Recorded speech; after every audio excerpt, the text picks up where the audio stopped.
कि ਜਿਹੜਾ ਕੁਛ ਹੋ ਰਿਹਾ ਹੁਣ ਪੰਜਾਬ ਦੇ ਵਿੱਚ ਉਹ ਮੈਂ ਤੁਹਾਡੇ ਸਾਹਮਣੇ ਇਹ ਸਾਰੀਆਂ ਗੱਲ ਰੱਖ ਸਕਾਂ। ਇਹ ਸ਼ੁਰੂ ਤਾਂ ਹੋਇਆ ਸੀ ਇਹ ਕੋਵਿਡ ਤੋਂ, ਔਰ ਫਿਰ ਫਸਲ ਵੱਢੀ ਜਾ ਰਹੀ ਸੀ, ਲੋਕਾਂ ਨੂੰ ਫਿਕਰ ਸੀ ਕਿ ਫਸਲ ਦਾ ਕੀ ਹੋਊਗਾ। ਵੈਸੇ ਇਹ ਸਾਰੀਆਂ ਗੱਲਾਂ ਤੁਸੀਂ ਮੈਥੋਂ ਜਾਣਨਾ ਚਾਹੁੰਦੇ ਸੀ। ਪਹਿਲੀ ਗੱਲ ਤਾਂ ਵਧਾਈ ਮੈਂ ਤੁਹਾਨੂੰ ਪਿਛਲੀ ਵਾਰ ਵੀ ਦਿੱਤੀ, ਫਿਰ ਦਿੰਦਾ। ਹੁਣ ਕੱਲ੍ਹ ਪਰਸੋਂ ਨੂੰ ਆਪਣੀ ਵਾਢੀ ਖਤਮ ਹੋ ਜਾਣੀ ਹੈ, ਖਰੀਦ ਖਤਮ ਹੋ ਜਾਣੀ ਹੈ, ਔਰ 128 ਲੱਖ ਸਾਡੇ ਮੈਟ੍ਰਿਕ ਟਨ ਤੱਕ ਇਹ ਆਪਣੀ ਫਸਲ ਐਤਕੀ ਪਹੁੰਚੀ ਹੈ। ਵਾਹਿਗੁਰੂ ਕਰੇ ਤੁਹਾਡੇ ਸਾਰੇ ਪਰਿਵਾਰ ਇਸ 'ਤੇ ਸੁਖੀ ਰਹਿਣ। ਉਹਦੇ 'ਚ ਤਕਰੀਬਨ 23,000 ਕਰੋੜ ਰੁਪਈਆ ਆਪਣੇ ਰੂਰਲ ਸੈਕਟਰ, ਆਪਣੇ ਕਿਸਾਨਾਂ ਵਾਸਤੇ ਇਹ ਆ ਚੁੱਕਿਆ ਇਸ ਫਸਲ ਦੇ ਰਾਹੀਂ।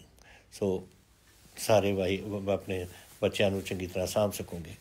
ਜਿੱਥੇ ਤੱਕ ਕੋਵਿਡ ਦਾ ਮਸਲਾ ਹੈ, ਦੇਖੋ ਕੋਵਿਡ ਮੈਂ ਬਹੁਤ ਦੇਖਦਾ ਰਹਿੰਦਾ, ਲੋਕ ਕਹਿੰਦੇ ਵੀ ਰਹਿੰਦੇ ਨੇ ਕਿ ਜੀ ਹੁਣ ਮੁੱਕ ਚੱਲਿਆ, ਕੁਛ ਨਹੀਂ ਮੁੱਕਿਆ। ਇਹ ਦੁਨੀਆ ਤੁਸੀਂ ਅਗਰ ਦੇਖੋ, ਸਾਰੀ ਦੁਨੀਆ 'ਚ ਇਹ ਗੱਲ ਫੈਲ ਰਹੀ ਹੈ ਅਤੇ ਹੋ ਨਹੀਂ ਸਕਦਾ ਕਿ ਇਹ ਹਿੰਦੁਸਤਾਨ ਦੇ ਵਿੱਚ ਇਹ ਗੱਲ ਮੁੱਕ ਜੇ। ਇਹ ਆਪਾਂ ਨੂੰ ਬਹੁਤ ਇਹਤਿਆਤ ਕਰਨੀ ਪਊ, ਬਹੁਤ ਆਪਾਂ ਨੂੰ ਸੰਭਾਲ ਕੇ ਕੰਮ ਚੱਲਣਾ ਪਊਗਾ, ਤਾਂ ਹੀ ਆਪਾਂ ਇਹਨੂੰ ਕੰਟਰੋਲ 'ਚ ਰੱਖ ਸਕਾਂਗੇ। ਅੱਜ ਇਹ ਬਿਮਾਰੀ ਕੀ ਹੈ, ਸਾਨੂੰ ਪਤਾ ਹੈ ਕਿ ਇਹ ਵਾਇਰਸ ਹੈ। ਕਿਸ ਕਿਸਮ ਦਾ ਵਾਇਰਸ ਹੈ, ਕਿੱਥੋਂ ਆਇਆ, ਕੈਸੇ ਇਹਦੀ ਦੇਖਭਾਲ ਹੋਣੀ ਚਾਹੀਦੀ ਹੈ, ਕਿਸੇ ਨੂੰ ਕੁਛ ਨਹੀਂ ਪਤਾ। ਹੁਣ ਤਾਂ ਸਿਰਫ ਡਾਕਟਰ ਉਹੀ ਦੱਸਦੇ ਨੇ, ਥੋੜ੍ਹਾ ਬਹੁਤਾ ਜਿਹੜਾ ਤੁਹਾਨੂੰ ਦਵਾਈ ਕੋਈ ਕਰੋਸਿਨ ਦੇ ਦੇ ਜਾਂ ਕੁਛ ਦੇ ਦੇ ਤੁਹਾਨੂੰ ਤੁਹਾਡੀ ਸਿਹਤ ਠੀਕ ਰੱਖਣ ਵਾਸਤੇ, ਲੇਕਿਨ ਇਹਨੂੰ ਕੈਸੇ ਅਸੀਂ ਕਾਬੂ ਕਰ ਸਕਦੇ ਹਾਂ ਦੁਨੀਆ ਭਰ 'ਚ, ਉਹਦਾ ਹਾਲੇ ਕਿਸੇ ਨੂੰ ਪਤਾ ਨਹੀਂ। ਹਰ ਮੁਲਕ ਆਪਣੀ ਰਿਸਰਚ ਕਰ ਰਿਹਾ, ਹਿੰਦੁਸਤਾਨ ਵੀ ਕਰ ਰਿਹਾ, ਅਮਰੀਕਾ 'ਚ ਹੋ ਗਈ, UK 'ਚ ਹੋ ਗਈ, ਜਰਮਨੀ 'ਚ ਹੋ ਰਹੀ ਹੈ, ਸਵਿਟਜ਼ਰਲੈਂਡ ਵਿੱਚ ਹੋ ਰਹੀ ਹੈ, ਔਰ ਕੋਈ ਨਾ ਕੋਈ ਇਹਦਾ ਨਿਕਲੂਗਾ। ਲੇਕਿਨ ਜੋ ਪਤਾ ਲੱਗ ਰਿਹਾ ਜਦ ਨਿਕਲੂ ਕਿ ਕੀ ਇਹਦਾ ਇਲਾਜ ਹੈ, ਜਦ ਨੂੰ ਆਊਗਾ ਸਾਡੇ ਔਰ ਇੱਥੇ ਅਸੀਂ ਇਸਤੇਮਾਲ ਕਰ ਸਕਾਂਗੇ, ਸਾਲ ਲੰਘ ਸਕਦਾ ਇਸ 'ਚ। ਤਾਂ ਸਾਨੂੰ ਤਿਆਰੀ ਪੂਰੀ ਆਪਾਂ ਨੂੰ ਰੱਖਣੀ ਪਊਗੀ, ਔਰ ਅਸੀਂ ਰੱਖ ਰਹੇ ਹਾਂ। ਪੰਜਾਬ ਦੇ ਵਿੱਚ ਮੈਂ ਇਹ ਤੁਹਾਡੀ ਹਿੰਮਤ ਹੈ ਜਿਹੜੀ ਤੁਸੀਂ ਸਾਰਿਆਂ ਨੇ ਆਪਣੀ ਇਹਦਾ ਬਚਾਓ ਕੀਤਾ ਹੈ। ਜੋ ਅਸੀਂ ਸਰਕਾਰ ਵੱਲੋਂ ਤੁਹਾਨੂੰ ਦੱਸਦੇ ਰਹੇ ਹਾਂ ਕਿ ਡਾਕਟਰ ਇਹ ਕਹਿੰਦੇ ਨੇ ਕਿ ਤੁਸੀਂ ਆਪਣੇ ਘਰਾਂ ਦੇ ਵਿੱਚ ਰਹੋ, ਤੁਸੀਂ ਮਾਸਕ ਪਾਓ, ਤੁਸੀਂ ਬਾਹਰ ਆਪਣੇ ਜਾ ਕੇ ਜਦੋਂ ਜਾਂਦੇ ਹੋ ਤੁਸੀਂ ਲੋਕਾਂ ਨੂੰ 6 ਫੁੱਟ ਤੋਂ ਘੱਟ ਨਾ ਤੁਸੀਂ ਆਪਣਾ ਵਕਫਾ ਰੱਖੋ, ਤਾਂ ਕਿ ਤੁਸੀਂ ਉਹਨਾਂ ਦੇ ਨਾਲ ਜਿਹੜੀ ਗੱਲ ਤੁਸੀਂ ਉਹਨਾਂ ਨਾਲ ਕਰਨੀ ਹੈ। ਉਹ ਇਹ ਸਾਰੀਆਂ ਚੀਜ਼ਾਂ ਦੱਸੀਆਂ। ਫਿਰ ਡਾਕਟਰਾਂ ਨੇ ਕਿਹਾ ਹੱਥ ਧੋ, ਸਾਬਣ ਇਸਤੇਮਾਲ ਕਰੋ, ਜਿੰਨੀ ਵਾਰ ਧੋ ਸਕਦੇ ਹੋ ਉਨਾ ਚੰਗਾ ਹੈ। ਇਹਦੇ ਜਿਹੜੀਆਂ ਤੁਸੀਂ ਗੱਲਾਂ ਕੀਤੀਆਂ ਨੇ ਨਾ, ਉਹਦੇ ਨਾਲ ਪੰਜਾਬ ਦੇ ਵਿੱਚ ਕਾਬੂ ਰਿਹਾ। ਇਹ ਸ਼ੁਰੂਆਤ ਕਿੱਥੋਂ ਹੋਈ ਸੀ? ਜਦੋਂ ਕੁਛ ਸਾਡੇ NRI ਬਾਹਰੋਂ ਆਏ, ਕੁਛ ਏਅਰਪੋਰਟ ਆਏ ਆਪਣੇ ਅੰਮ੍ਰਿਤਸਰ, ਕੁਛ ਆਏ ਆਪਣੇ ਮੋਹਾਲੀ ਵਿੱਚ, ਔਰ ਕੁਛ ਦਿੱਲੀ ਰਾਹੀਂ ਆਏ। 1,35,000 ਆਏ, ਉੱਥੋਂ ਸ਼ੁਰੂਆਤ ਹੋਈ। ਥੋੜ੍ਹੀ ਬਹੁਤੀ ਨਵਾਂ ਸ਼ਹਿਰ ਵਿੱਚ, ਔਰ ਥੋੜ੍ਹੀ ਬਹੁਤੀ ਹੁਸ਼ਿਆਰਪੁਰ ਵਿੱਚ। ਉਸ ਤੋਂ ਬਾਅਦ ਫਿਰ ਇਹ ਜਿਹੜਾ ਨਿਜ਼ਾਮੂਦੀਨ ਦਾ ਉੱਥੋਂ ਦਿੱਲੀ ਤੋਂ ਉੱਥੋਂ ਆਏ, ਉਹ ਮਾਨਸਾ, ਸੰਗਰੂਰ ਉੱਧਰਲੇ ਪਾਸੇ, ਉੱਥੇ ਇਹ ਗੱਲ ਉੱਥੇ ਫੈਲ ਗਈ। ਫਿਰ ਉਸ ਤੋਂ ਬਾਅਦ ਜਿਹੜੇ ਸਾਡੇ ਨੰਦੇੜ ਸਾਹਿਬ ਤੋਂ ਆਏ, ਔਰ ਉਹਨਾਂ ਦੇ ਨਾਲ ਹੀ ਸਾਡੇ ਕੋਈ 4,000 ਬੰਦਾ ਗਿਆ ਸੀਗਾ ਰਾਜਸਥਾਨ 'ਚ ਸਰੋਂ ਵੱਢਣ ਲਈ, ਉਹ ਜਿਹੜੇ ਵਾਪਸ ਆਏ, ਔਰ ਕੁਛ ਕੋਟਾ ਤੋਂ ਆਏ। ਇਹ ਸਾਰਿਆਂ ਦੇ ਨਾਲ ਫਿਰ ਇੱਕ ਸਪਾਈਕ ਆਈ, ਲੇਕਿਨ ਉਹ ਵੀ ਕਾਬੂ ਅਸੀਂ ਕਰ ਲਈ। ਸੋ ਬਾਹਰੋਂ ਜਿਹੜੀਆਂ ਆਈਆਂ ਨੇ ਉਹ ਕਾਬੂ ਹੋ ਗਿਆ। ਹੁਣ ਕੀ ਹੋ ਰਿਹਾ ਉਰੇ? ਹੁਣ ਇੱਕ ਜਦੋਂ ਕੋਈ ਬਾਹਰੋਂ ਆਉਂਦਾ ਹੈ, ਔਰ ਅਗਰ ਉਹ ਬੰਦਾ ਬਗੈਰ ਡਾਕਟਰ ਦੇ ਕੋਲ ਆਪਣੇ ਜਿੱਥੇ ਸਾਡੀ ਟੀਮਸ ਨੇ ਉਹਨਾਂ ਨੂੰ ਰਿਪੋਰਟ ਕਰੇ ਬਗੈਰ ਆਪਣੇ ਘਰਾਂ ਚਲੇ ਜਾਂਦਾ, ਫਿਰ ਸਾਨੂੰ ਉਹਨਾਂ ਨੂੰ ਜਾ ਕੇ ਪਿੱਛੋਂ ਭਾਲਣਾ ਪੈਂਦਾ ਕਿ ਕਿਹਨੂੰ ਮਿਲਿਆ ਇਹ ਬੰਦਾ। ਹੁਣ ਦੇਖੋ ਤੁਸੀਂ ਕਿ ਅਸੀਂ ਜਿਹੜੇ ਬੰਦੇ ਆਏ ਨੇ ਉਰੇ, ਉਹਨਾਂ ਦੇ ਜਿਹੜੇ ਅੱਗੇ ਜਾ ਕੇ ਮਿਲੇ ਨੇ ਜਦ ਬਿਮਾਰੀ ਦੇ ਹਾਲਾਤ ਦੇ ਵਿੱਚ 9,560 ਬੰਦੇ, ਜਿਨ੍ਹਾਂ ਨੂੰ ਸਾਨੂੰ ਟਰੇਸ ਕਰਨਾ ਪਿਆ, ਭਾਲਣਾ ਪਿਆ, ਔਰ ਫਿਰ ਉਹਨਾਂ ਦੀ ਸਾਨੂੰ ਇਲਾਜ ਕਰਾਉਣਾ, ਦੇਖਣਾ ਪਿਆ ਕਿ ਇਹਨਾਂ ਨੂੰ ਕੋਵਿਡ ਤਾਂ ਨਹੀਂ ਹੋ ਰਿਹਾ, ਔਰ ਉਹਨਾਂ ਦੇ ਵਿੱਚੋਂ ਕੁਛ ਨਿਕਲੇ ਨੇ। ਹੁਣ ਅੱਜ ਦੇਖੋ, ਕੱਲ੍ਹ ਪਰਸੋਂ ਦੀ ਗੱਲ ਹੈ, 23 ਬੰਦੇ ਸੇ ਨਵੇਂ ਕੋਵਿਡ ਵਾਲੇ ਸਾਡੇ ਪੰਜਾਬ 'ਚ। ਕੱਲ੍ਹ ਰਾਤ ਜਿਹੜੇ ਅੱਜ ਖਬਰ ਮੇਰੇ ਕੋਲ ਆਈ ਹੈ ਉਹ 19 ਨੇ, ਔਰ ਅੱਜ ਦੀ ਖਬਰ ਆਊਗੀ ਕੱਲ੍ਹ ਨੂੰ, ਉਹ ਦੇਖਾਂਗੇ ਉੱਥੇ ਕੀ ਹੁੰਦਾ ਹੈ। ਲੇਕਿਨ ਹਿੰਦੁਸਤਾਨ 'ਚ ਸਭ ਤੋਂ ਘੱਟ ਹੈ, 2158 ਬੰਦਿਆਂ ਨੂੰ ਕੋਵਿਡ ਹੋਇਆ, ਔਰ ਅੱਜ 1946 ਬੰਦੇ ਅੱਜ ਅਸੀਂ ਉਹ ਇਲਾਜ ਕਰਕੇ ਵਾਪਸ ਚਲੇ ਗਏ। 402 ਹਾਲੇ ਸਾਡੇ ਇਲਾਜ ਦੇ ਵਿੱਚ ਰਹੇ ਨੇ। ਲੇਕਿਨ ਇਹ ਜਿਹੜੇ ਬੰਦੇ ਆਏ ਨੇ 23 ਪਰਸੋਂ ਔਰ 19 ਕੱਲ੍ਹ, ਇਹ ਬਾਹਰੋਂ ਨਹੀਂ ਆਏ, ये इत्थों ही फैल रही है बीमारी, और ये जिहड़ी फैल रही है ये मैनू खतरा है इस गल का। ये स्टेज 3 ते आके जब ये फैलन लग जाए और होरां नूं लग जाए तो बध सकती है। इस करके ये बहुत जरूरी है कि इसनूं खतरा समझ के तुसीं अज भी ਉਹੀ जो डॉक्टर तुहानूं दसदे ने अपना मास्क पाओ। मैं तुहानूं दस दिना कि इत्थे लोग कई मास्क नहीं पाउंदे, और मेरे कोल आंकड़े ने जिहड़े मैं तुहानूं दसना चाहुंदा कि मैनूं सोशल मीडिया ते कई लोग पुछदे ने तुसीं लोग मास्क बगैर आउंदे ने, तुसीं कोई कदम नहीं चक रहे। मैं दसां तुहानूं कि मास्क बगैर आए ने 17 मई तो लेके 28 मई तक 11 दिनां 36,820 बंदे फाइन होए ने जिन्हां ने मास्क नहीं पाया, और 4,032 बंदे फाइन होए ने जिन्हां ने सड़कों के थुके। हुण ये बीमारी फैलती कैसे है? ये थुक तो फैलती है, और तुसीं अगर थुकी जाओ सारे किते और तुसीं अपने मास्क ना पाओ तो तुसीं बीमारी फैलाउण दी गल्लां कर रहे हो। और ये इत्थे और इन्हां ते 503 FIR होईयां ने ताकि इस नाल इन्हां नूं पता लगे कि जिहड़े बंदा कानून तोड़ते हैं उहदा फिर की असर हुंदा है। ये पिछले 24 घंटियां दे विच 6,061 बंदे ने जिहड़े मास्क दे विच जिन्हां ने नहीं पाई और जिन्हां उन्होंने फाइन किया पुलिस ने, और 863 बंदे ने जिन्हां ने कल दे दिन थुक करदे उन्होंने फड़िया गया सी, और इन्हां ते 29 FIR होईयां ने। हुण देख लो कि तुसीं ये गल्लां सारियां भुल रहे हो जो दसियां ने, और ये चीज़ां ने जिहड़ियां इत्थे इस बीमारी नूं फैलाउंदियां ने। तो ये बड़ी माड़ी गल है। तुसीं अगर अपने पंजाब नूं बचाउणा है, अपने गुआंढ नूं बचाउणा है, अपने पिंड नूं बचाउणा है, अपने शहर नूं बचाउणा है, तो आही तुहानूं करना पऊगा। जिहड़ियां गल्लां तुसीं कीतियां ने बिल्कुल गलत बात है, और इन्हां नूं जिन्हां ने कीतियां ने भुगतना पऊ। हर चीज़ ते 500 रुपए का एक फाइन है, तुहानूं पता है। कोई मास्क नहीं पाऊगा और फड़िया गया तो 500 रुपए का फाइन, अगर थुक्या और वो फड़िया गया 500 रुपए का फाइन। ये सारिया चीज़ां यही तरीका है कि लोग समझणगे, नहीं तो कोई समझता ही नहीं। कोई समझते नहीं कि सारी गल ही मुक्क गई। ये गल नहीं मुक्की, इन्हें अगे फैलना है, और इस करके मैं इसनूं तुहानूं हुण बेनती करना चाहुंदा कि इहनूं सीरीयसली बहुत गंभीरता नाल सोच के ये तुसीं कदम चक्को। तुसीं हुण मैनूं पुछोगे, मैनूं कईयां ने पुछिआ कि कदों तुसीं इस लॉकडाउन नूं चक्कोगे। लॉकडाउन तो चक्या ही चक्या है, क्योंकि 7 बजे सवेरे तो लैके शाम तक तुहानूं असीं पूरी खुल छुट्टी दे सकदी है कि तुसीं बाहर जाके अपनी दुकानां जिहड़ा कुछ खरीदना तुसीं खरीदो।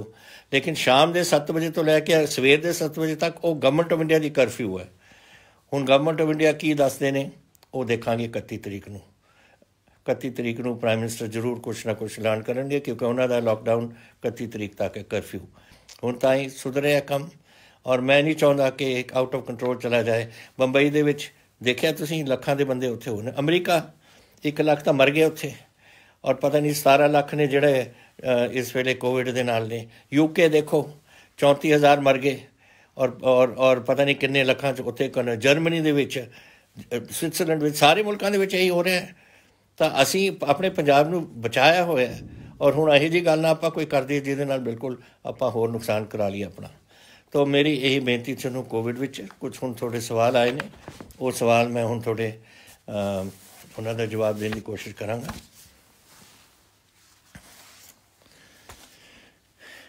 पहला सवाल था ये की तुसीं कर सकोगे, उन्होंने किसी ने पूछा है, दीपांशु जी ने, कि अपनी नौकरियां आप पंजाब च वधा सकीए। देखो वीरो, नौकरियां बनदियां ने कैसे? सरकारी नौकरियां होंदियां ने, पर वो तो छोड़ियां ही होंदियां ने। जिन्हें रिटायर होंदे ने उन्हें नवे बंदे आ जाते हैं, कोई नवी कोई चीज़ लग जाती है, वो थोड़े जे होर लग जाते हैं। इंडस्ट्री दे विच हुण खुशी दी ये गल है कि पहला जिथे 2% सी, और सिर्फ 2% साड़ी 2,56,000 दे विचों इंडस्ट्री चल रही सी, वो गोबिंदगढ़ थोड़ी बहुती और थोड़ी फार्मास्यूटिकल इंडस्ट्री चल रही सी। हुण कुछ दिनों जब तो ये खोलिया सेंटर ने, उदों तो 85% ही साड़ी इंडस्ट्री हुण चल पई है, और साडे लेबर भी उत्थे है। तुसीं नौकरियां दी गल कीती, 65% साड़ी लेबर इस वेले साडे वो फैक्ट्रियां दे विच काम कर रही है। सो ये लेबर का तो आही तरीका है। हुण झोने की बजाई शुरू होनी है, उत्थे भी लेबर लगू, फिर बाढ़ी होनी है उत्थे भी लगू, फिर कणक की बिजाई हो उत्थे भी लगू। तो सारियां एक कोई खेतीबाड़ी नाल संबंधित ने, कोई फैक्ट्रियां दे नाल संबंधित ने, कोई होर नौकरियां ने जिहड़ियां लोग अपनियां करदे ने, कोई कंस्ट्रक्शन इंडस्ट्री विच है, कोई किते है। फिर तुसीं मैनूं पुछिआ IT industry, multinational IT companies तुसीं पंजाब दे विच लिआओ। ये तो पहलां ही असीं लिआए हुए हैं। मोहाली अगर तुसीं जाके देखो, ਜਦੋਂ मेरी पहली सरकार सी असीं ਇੰਨੀਆਂ ਉੱਥੋਂ ਲਿਆਈਏ।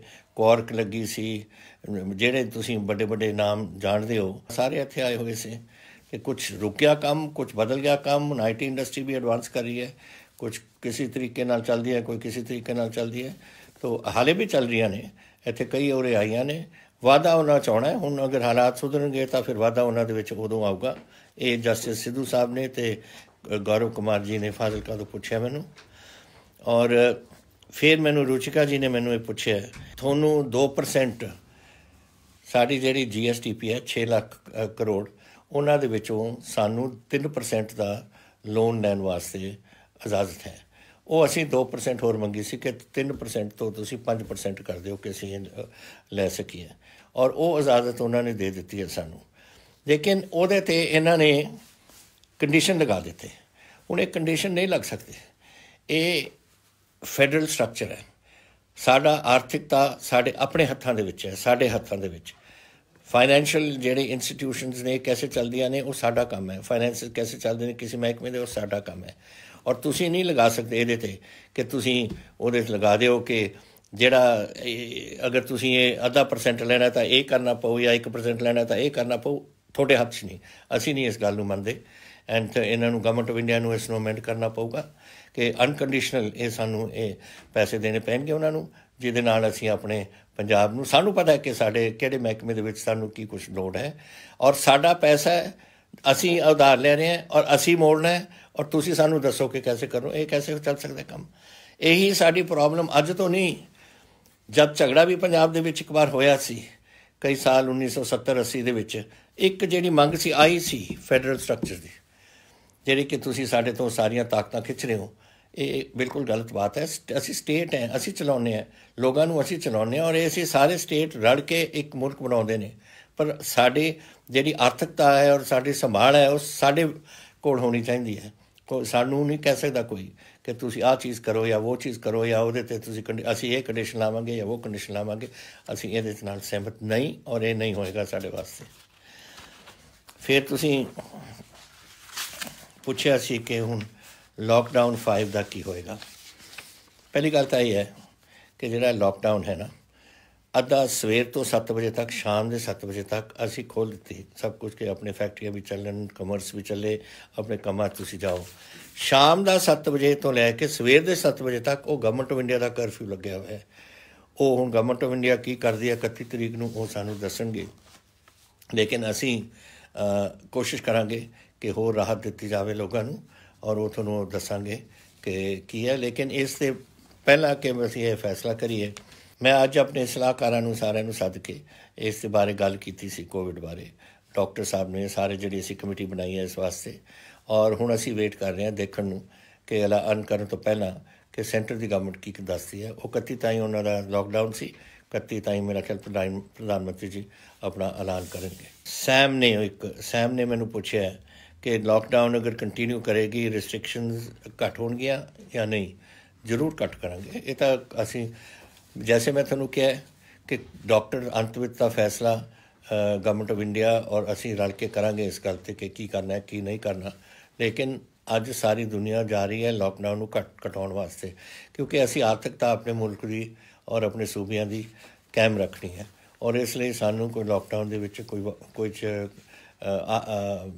जिहड़ा कुछ भी असीं कर सकते हैं वो असीं थोड़े फायदे वास्ते असीं करांगे। इसनूं केस तुसीं कहे ने कि अमृतसर दे विच डॉक्टर कह रहे ने, ये वरुण ने अमृतसर तो कि एक कम्यूनिटी स्प्रैड हो रही है। यही मैं हुणी गल करके हटे और मैं तुहानूं अपने अमृतसर का ही दस दिना है थोड़े आंकड़े की ने। आ लो, थोड़े अमृतसर दे विच कल दे दिन 7 केस नवे आए ने।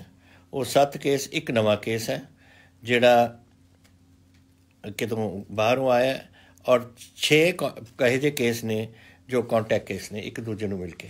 सो ਸੋ ਜੋ ਤੁਹਾਨੂੰ ਡਾਕਟਰ ਅੰਮ੍ਰਿਤਸਰ ਦੇ ਵਿੱਚ ਕਹਿ ਰਹੇ ਨੇ ਸਹੀ ਕਹਿ ਰਹੇ ਨੇ। ਇਹ ਹੁਣ ਆਪਸ 'ਚ ਫੈਲ ਰਹੀ ਹੈ ਗੱਲ, ਆਪਣੇ ਸ਼ਹਿਰਾਂ ਦੇ ਵਿੱਚ, ਆਪਣੇ ਮੁਹੱਲਿਆਂ ਦੇ ਵਿੱਚ ਜਿੱਥੇ ਵੀ ਹੈ, ਔਰ ਇਹ ਖਤਰਨਾਕ ਚੀਜ਼ ਹੈ।